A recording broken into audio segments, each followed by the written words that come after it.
So guys, আজকের যে পরিস্থিতি, আজকের যে ওয়েদার, তো আমি আজকে তোমাদেরকে বলে বোঝাতে পারবো না। তো তোমাদেরকে আজকে শুধু একটা ভিউ দেখাতে চাই।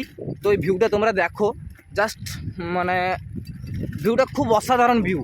তো আজকে আমি বেশি কথা বলতে পারবো না, কারণ আমি খুব ব্যস্ত এবং খুব একটু টেনশানে আছি। তো শুধু ভিউটা তোমরা দেখতে থাকো। আজকে সূর্যের একটা ভিউ দেখো, এটা প্রকৃতির মাঝখানে। তো কতটা অসাধারণ লাগছে তোমরা একবার কমেন্ট করে জানাবে।